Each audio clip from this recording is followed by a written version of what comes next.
Hello, we are going to get loaded up for chapter 16. We have, I have my mother-in-law's in town right now. It is a Thursday. I don't know when she's going home, sometime this weekend. And then my brother-in-law comes into town the following Saturday.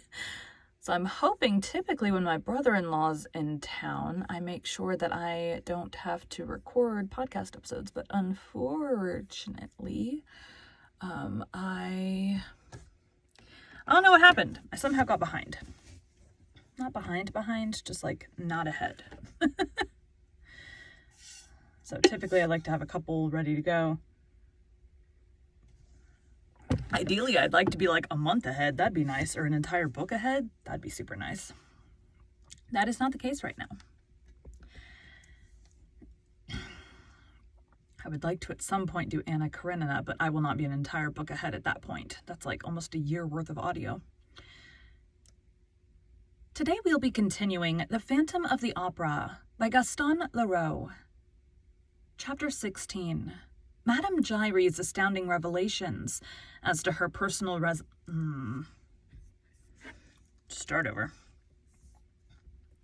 It's a long chapter title. Today we'll be continuing The Phantom of the Opera by Gaston Leroux.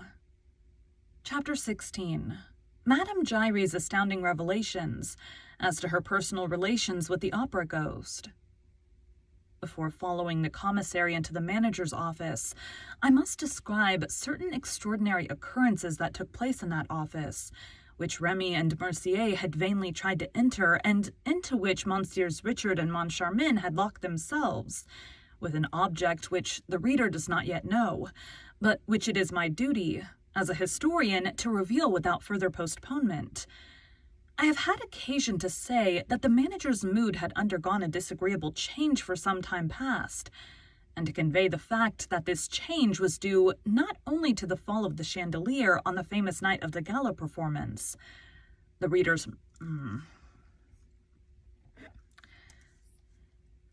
must know that the ghost had calmly been paid his first 20,000 francs. Oh, there had been wailing and gnashing of teeth indeed, and yet the thing had happened as simply as could be. One morning, the managers found on their table an envelope addressed to Monsieur O.G., private, and accompanied by a note from O.G. himself.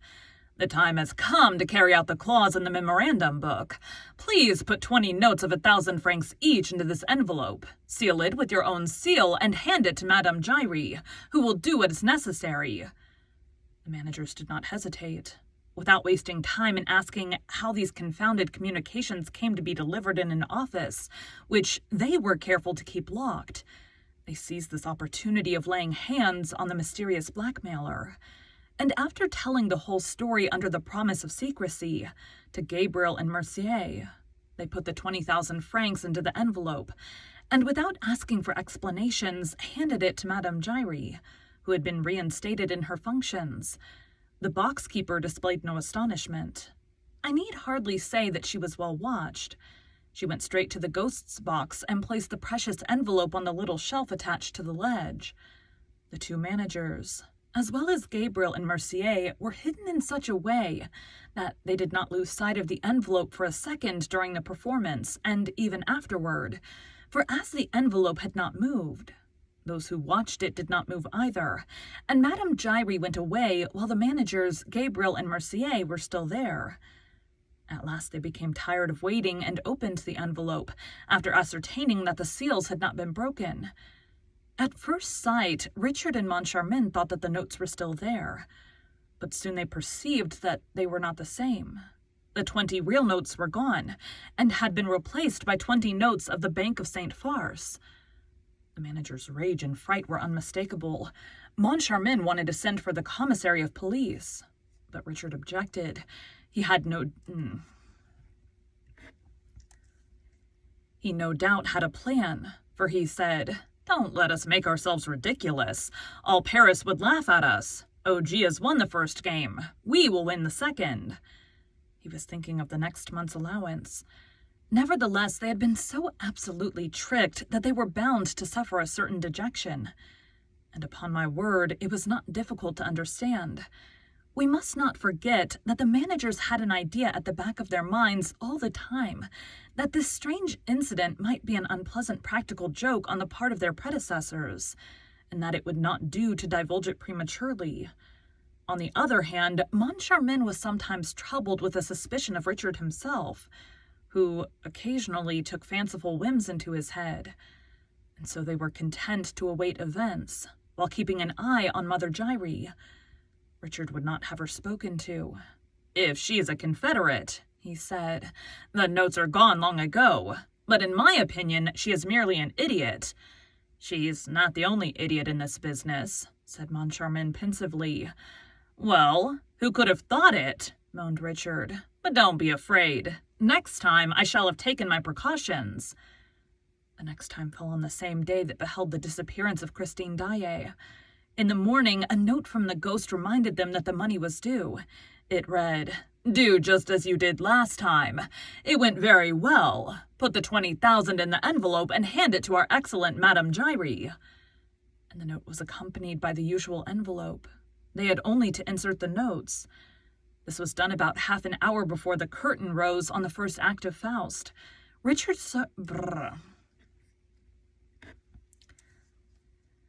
showed the envelope to Moncharmin.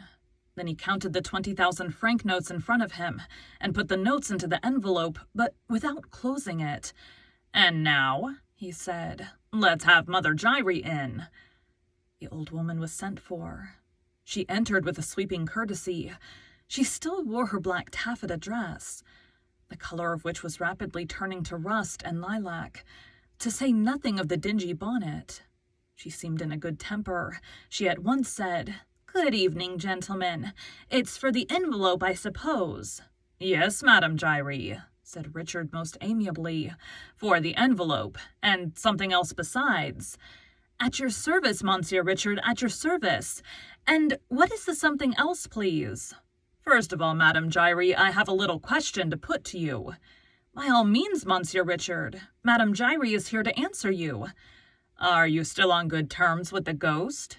"Couldn't be better, sir. Couldn't be better." "Ah, we are delighted. Look here, Madame Giry," said Richard, in the tone of making an important confidence. "We may just as well tell you among ourselves. You're no fool." "Why, sir," exclaimed the box-keeper, stopping the pleasant nodding of the black feathers in her dingy bonnet, "I assure you no one has ever doubted that." "We are quite agreed,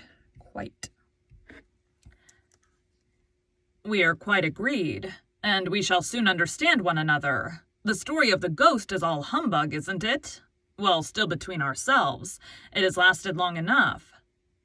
Madame Giry looked at the managers as though they were talking Chinese. She walked up to Richard's table and asked rather anxiously, "What do you mean? I don't understand." "Oh, you understand quite well. In any case, you've got to understand. And first of all, tell us his name." "Whose name?" "The name of the man whose accomplice you are, Madame Giry." "I am the ghost's accomplice? I? His accomplice in what, pray?" "You do all he wants." "Oh, he's not very troublesome, you know." "And does he still tip you?" "I mustn't complain." "How much does he give you for bringing him that envelope?" 10 francs. "You poor thing. That's not much, is it?"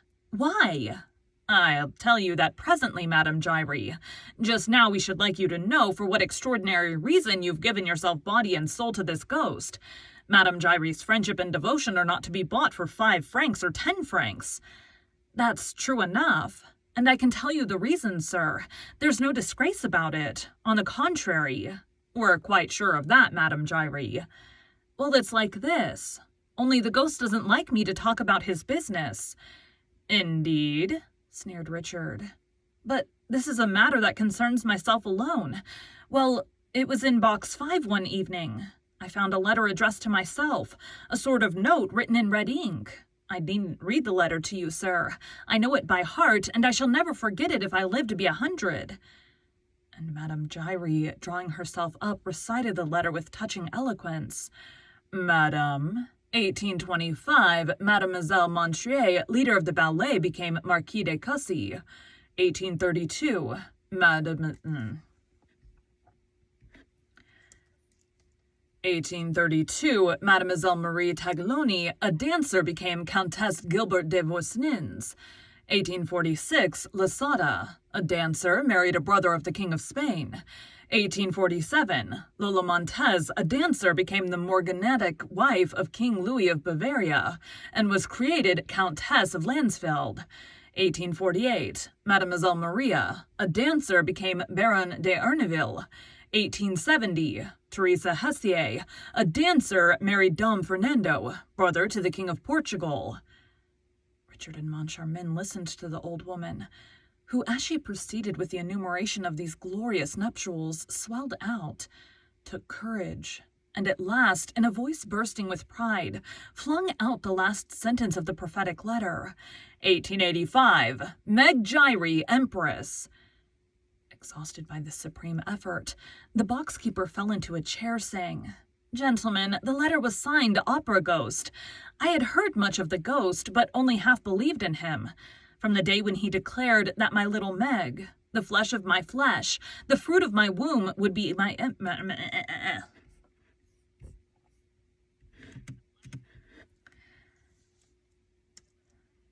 the flesh of my flesh, the fruit of my womb would be Empress, I believed in him altogether." And really it was not necessary to make a long study of Madame Giry's excited features to understand what could be got out of that fine intellect with the two words ghost and empress. But who pulled the strings of that extraordinary puppet? That was the question. "You've never seen him. He speaks to you and you believe all he says?" asked Moncharmin. "Yes, to begin with. I owe it to him that my little Meg was promoted to be the leader of a row. I said to the ghost, if she is to be empress in 1885, there's no time to lose. She must become a leader at once. He said, look upon it as done. And he had only a word to say to Monsieur Poligny, and the thing was done. So you see that Monsieur Poligny saw him." "No, not any more than I did, but he heard him. The ghost said a word in his ear. You know, on the evening when he left box 5, looking so dreadfully pale." Moncharmin heaved a sigh. "What a business," he groaned. "Ah," said Madame Giry, "I always thought there were secrets between the ghost and Monsieur Poligny. Anything that the ghost asked Monsieur Poligny to do, Monsieur Poligny did. Monsieur Poligny could refuse the ghost nothing. You hear, Richard? Poligny could refuse the ghost nothing." Yes, I hear," said Richard. "Monsieur Poligny is a friend of the ghost, and as Madame Giry is a friend of Monsieur Poligny, there we are. But I don't care a hang about Monsieur Poligny," he added roughly. "The only person whose fate really interests me is Madame Giry. Madame Giry, do you know what is in this envelope?" "Well, of course not," she said. "Well, look." "Mine." Giry looked into the envelope with a lackluster eye, which soon recovered its brilliancy. "1,000-franc notes!" she cried. "Yes, Madame Giry, 1,000-franc notes, and you knew it." "I, sir? I?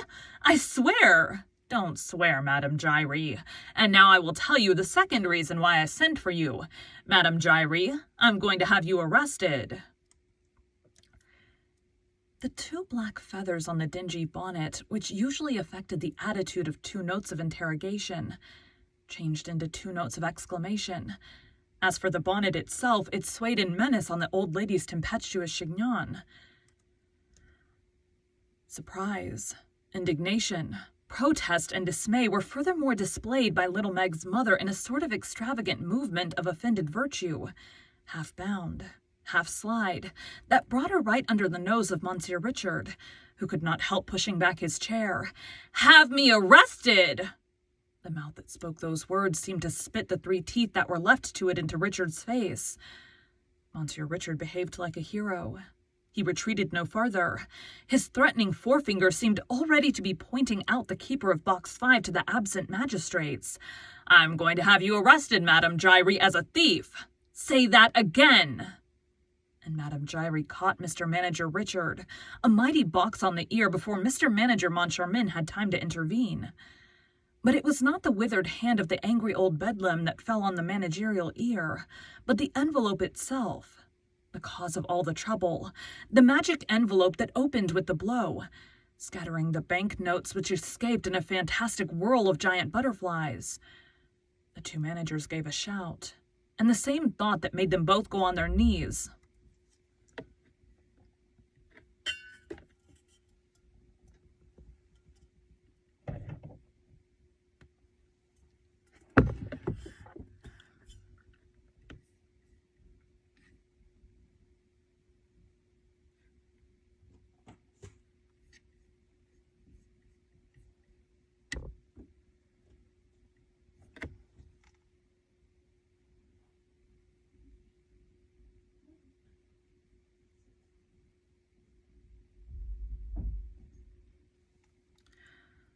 I don't know what she's doing. Makes noise on the microphone.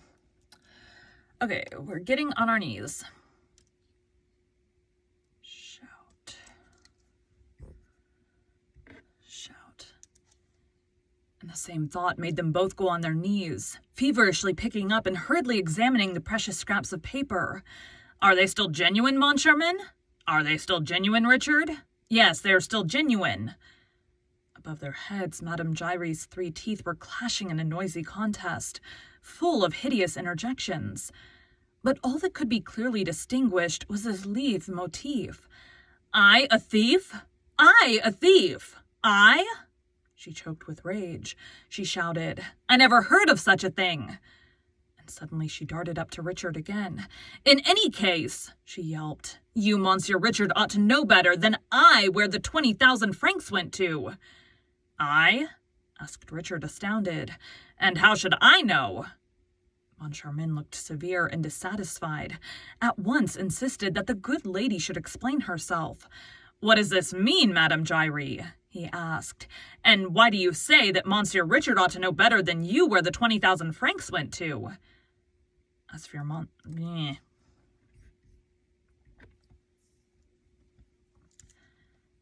As for Richard, who felt himself turning red under Moncharmin's eyes, he took Madame Giry by the wrist and shook it violently.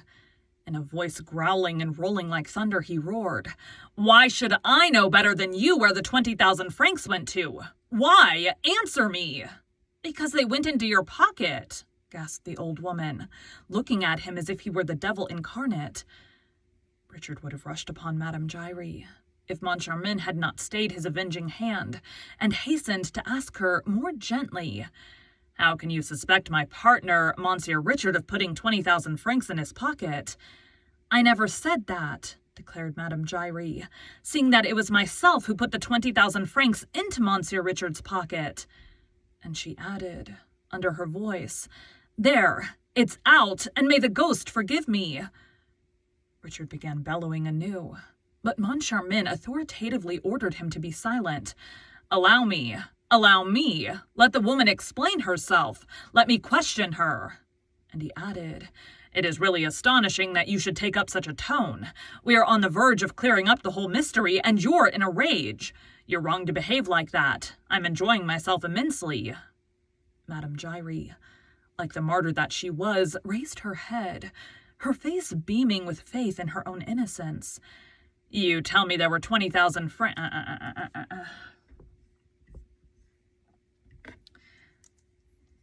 You tell me there were 20,000 francs in the envelope which I put into Monsieur Richard's pocket. But I tell you again that I knew nothing about it, nor Monsieur Richard either for that matter. Aha, said Richard. Excuse me. Suddenly assuming a swaggering air which Moncharmin did not like. I knew nothing either. You put 20,000 francs in my pocket, and I knew nothing either. I'm very glad to hear it, Madame Giry. Yes, the terrible dame agreed. Yes, it's true. We, neither of us, knew anything. But you must have ended by finding out. Richard would certainly have swallowed Madame Giry alive if Moncharmin had not been there. But Moncharmin protected her. He resumed his questions. What sort of envelope did you put in Monsieur Richard's pocket? It was not the one which we gave you. the one which you took to box 5 before our eyes, and yet that was the one which contained the 20,000 francs. I beg your pardon. The envelope which Monsieur le Directeur gave me was the one which I slipped into Monsieur le Directeur's pocket, explained Madame Giry. The one which I took to the ghost's box was another envelope, just like it, which the ghost gave me beforehand, and which I hid up my sleeve. So saying, Madame Giry took from her sleeve an envelope, ready prepared and similarly addressed to that containing the 20,000 francs. The managers took it from her. They examined it and saw that it was fastened with seals stamped with their own managerial seal. They opened it. It contained 20 Bank of St. Farce notes like those which had been... It contained 20 Bank of St. Farce notes like those which had so much astounded them the month before. "How simple," said Richard. "How simple," repeated Moncharmin, and he continued with his eyes fixed upon Madame Giry, as though trying to hypnotize her. "So it was the ghost who gave you this envelope and told you to substitute it for the one which we gave you, and it was the ghost who told you to put the other into Monsieur Richard's pocket." "Yes, it was the ghost." "Then would you mind giving us a specimen of your little talents? Here's the envelope. Act as though we knew nothing." "As you please, gentlemen." Madame Giry took the envelope with the 20 notes inside it and made for the door. She was on the point of going out when the 2 managers rushed at her. Oh no, we're not going to be done a second time. Once bitten, twice shy." "I beg your pardon, gentlemen," said the old woman in self-excuse. "You told me to act as though you knew nothing." "Well, if you knew nothing, I should go away with your envelope." "And then how would you slip it into my pocket?" argued Richard, whom Moncharmin fixed with his left eye, while keeping his right on Madame Giry, a proceeding likely to strain his sight. But Moncharmin was prepared to go to any length to discover the truth. "I am to slip it into your pocket when you least expect it, sir. You know that I always take a little turn behind the scenes in the course of the evening, and I often go with my daughter to the ballet foyer, which I am entitled to do as her mother. I bring her shoes when the ballet is about to begin. In fact, I come and go as I please. The subscribers come and go too. So do you, sir. There are lots of people about. I go behind you and slip the envelope into the tail pocket of your dress coat. There's no witchcraft about that." "No witchcraft," growled Richard, rolling his eyes like Jupiter Tonans. "No witchcraft. Why, I've just caught you in a lie, you old witch." Madame Giry bristled, with her 3 teeth sticking out of her mouth. "And why, may I ask?" "Because I spent that evening watching box 5, and the sham envelope which you put there. I did not go to the ballet foyer for a second." "No, sir, and I did not give you the envelope that evening, but at the next performance, on the evening when the Under-Secretary of State for Fine Arts—" At these words, Monsieur Richard suddenly interrupted Madame Giry. "Yes, that's true. I remember now. The Under-Secretary went behind the scenes. He asked for me. I went down to the ballet foyer for a moment. I was on the foyer steps. The Under-Secretary and his chief clerk were in the foyer itself. I suddenly turned around. You had passed behind me, Madame Giry. You seemed to push against me. Oh, I can see you still. Yes, that's it, sir. That's it. I had just finished my little business. That pocket of yours, sir, is very handy." And Madame Giry once more suited the action to the word. She passed behind Monsieur Richard, and so nimbly that Moncharmin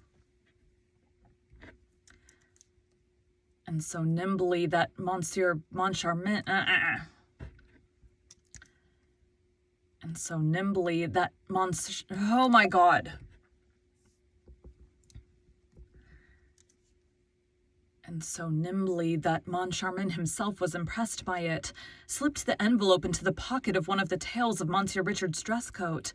"Of course!" exclaimed Richard, looking a little pale. "It's very clever of O.G. The problem which he had to solve was this: how to do away with any dangerous intermediary between the man who gives the 20,000 francs and the man who receives it. and by far the best thing he could hit upon was to come and take the money from my pocket without my noticing it, as I myself did not know that it was there. It's wonderful." Wonderful, no doubt," Moncharmin agreed. "Only you forget, Richard, that I provided 10,000 francs of the 20, and that nobody put anything in my pocket." There's a note. Flash notes drawn on the Bank of St. Farce in France correspond with those drawn on the Bank of Engraving in England. It says translator's note. Okay. Thank you for joining Bite at a Time Books today, while we read a bite of one of your favorite classics. Again, my name is Bree Carlisle, and I hope you come back tomorrow for the next bite of The Phantom of the Opera. All right, all done with that.